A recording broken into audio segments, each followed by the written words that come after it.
CJI Sanjeev Khanna ने कहा कि हम एक बात स्पष्ट करना चाहते हैं कि अगली सुनवाई तक कोई नई याचिका दायर नहीं हो सकती।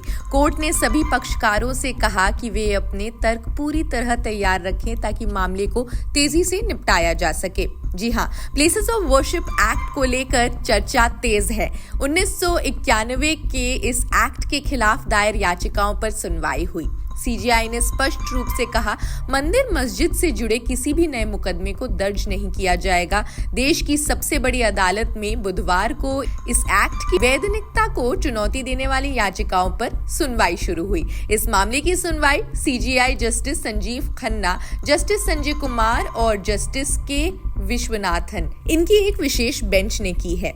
केंद्र सरकार की ओर से सॉलिसिटर जनरल तुषार मेहता पेश हुए।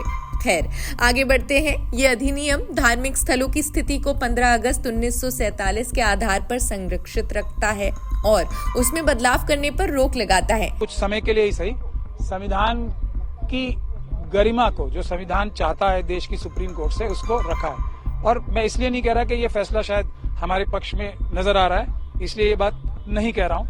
हमारे पक्ष में ये इसलिए नजर आ रहा है कि गैर कानूनी तरीके से हर मस्जिद को, हजारों मस्जिदों को मंदिर बताने की कोशिश हो रही थी, तो इसलिए थोड़ा बहुत हमारे पक्ष में नजर आ रहा है। लेकिन कोर्ट ने जो रीजन दिया है इसका, वो ये दिया है कि जब एक किसी इशू के बारे में आप स्वयं ही चैलेंज कर रहे हो कि ये इशू जो है इस पे सुप्रीम कोर्ट डिसाइड करे, तो निचली अदालतें उस इशू पे कैसे डिसीजन कोई दे सकती हैं। तो इस वजह से जब तक सुप्रीम कोर्ट में ये डिसीजन नहीं होता, हमें नीचे के सारे काम, सर्वे का काम, जो इंटरिम ऑर्डर्स भी पास नहीं करेगा कोई, और नया कोई केस भी डाल नहीं पाएगा जब तक ये फैसला नहीं हो जाता। अब नया केस डालने से रोक के बारे में भी मेरे ख्याल से क्लैरिफिकेशन मुझे करना चाहिए, और वो क्लैरिफिकेशन ये है कि प्लेसेस ऑफ वर्शिप एक्ट ये मनाही करता है पूरी तरीके से कि कोई भी किसी केस में भी इन केसेस में अदालत में जा ही नहीं सकता, कोई कोर्ट ऑर्डर पास नहीं करेगा। तो सुप्रीम कोर्ट का ये ऑर्डर फेयर है कि जब मनाही है, अब सही या गलत तो सुप्रीम कोर्ट फैसला करेगी ना।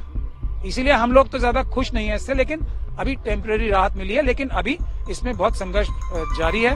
और ये एक बात मैं और कह दूं कि जब ये इतने सालों से सो ही रहे थे, तो अभी कौन सा तूफान टूट जाएगा, कुछ दिन रुक जाए।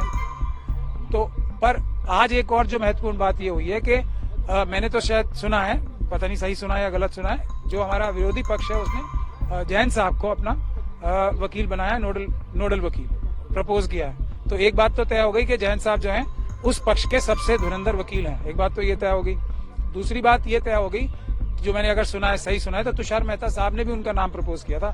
तो ये दोनों इंटरेस्टिंग चीजें भी हुई हैं। बड़ी बात यह है कि जस्टिस खन्ना की अगुवाई वाली पीठ ने पूर्व मुख्य न्यायाधीश डीवाई चंद्रचूड़ द्वारा 2.5 साल पहले इस मामले में दी गई अनुमति को पलटते हुए उस पर रोक लगा दिया है। 2.5 साल पहले 21 मई 2022 को तत्कालीन चीफ डीवाई चंद्रचूड़ की अध्यक्षता वाली पीठ के सामने यही प्रश्न आया था। तब एक मौखिक टिप्पणी में चंद्रचूड़ ने माना था, ऐसे विवादित पूजा स्थलों का सर्वेक्षण 1991 के पूजा स्थल अधिनियम का उल्लंघन नहीं करता है। जस्टिस चंद्रचूड़ के इस मौखिक टिप्पणी ने तब प्रभावी रूप से वाराणसी और मथुरा से लेकर संभल और अजमेर तक 10 से अधिक दीवानी मुकदमों के लिए कानूनी रास्ता तैयार कर दिया था।